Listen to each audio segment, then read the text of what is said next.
And Jonathan, there's clearly a lot of complex wording around the announcement, but the important headline to know is that Staley is stepping down from now, from the 1st of November. CS Venkatakrishnan takes over as the CEO.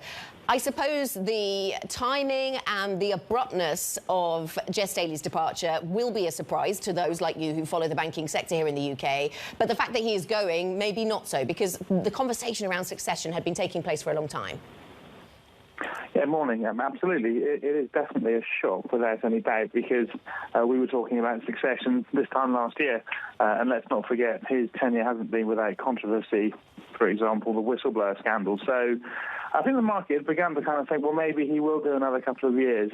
The positives, I guess, one, clearly Barclays isn't going to suddenly return to the sort of darker days of, OK, we're a retail-focused bank, a la the Jenkins era. So the guy they're replacing him with, 20-plus years at JP Morgan, clearly the capital markets focus will continue as well. So I guess we won't be worried about sort of a huge shift in strategy. But yes, it is, without a shadow of a doubt, a poor reflection, I guess, on the board as well. If the regulators turned around and said, look, we are very uncomfortable with this, and they had chosen not to after what's come before. OK, yes, it's been interesting. The board has stuck with Jess Staley and his characterisation of his relationship with Jeffrey Epstein for a long time. And now this is the latest interesting developments. We'll see what comes. Jess Staley to defend himself in this, it seems. Let me ask you about the man who's to take over, CS Venkatakrishnan. You mentioned there about what this tells us then about where the bank is going to go and won't go from here, Jonathan. This is somebody with a real background in risk management. And one of our profile pieces just in the middle of this month talked about how when he was at JP Morgan with Jess Staley, incidentally, was somebody who spotted that whale, the JP Morgan whale, that many others didn't. What do you take away from his appointment then?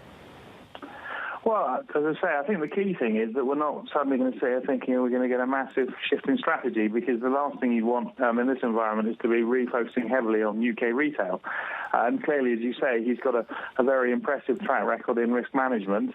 And if you look at, even though trading's normalising, you look at the last quarter, you look at the last sort of 5 or 6 quarters, the driver for Barclays, what's bailed it out completely, has been the investment banking and the trading exposure that, if you recall, Sherborne Investments was so keen to get Barclays to downsize.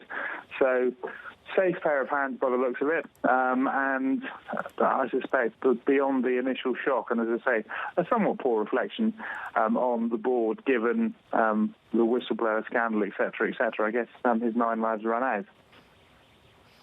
Right, OK, so that's the sort of the reflection on what this means for the board. You mentioned there around Sherborne and the activist investor that had been trying to force change at Barclays, Jonathan. Do you think that's completely behind them? Has that been settled?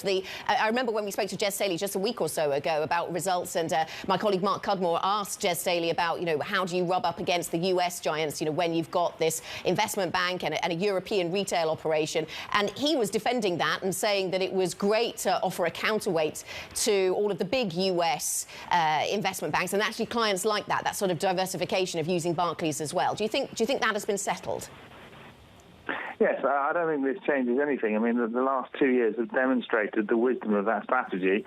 Whether some relationships with certain corporates will shift because of this, that's obviously impossible to say. But as I say, if you look at the replacement, very safe pair of hands, a very good track record from what sort of turned out to be the preeminent investment bank globally.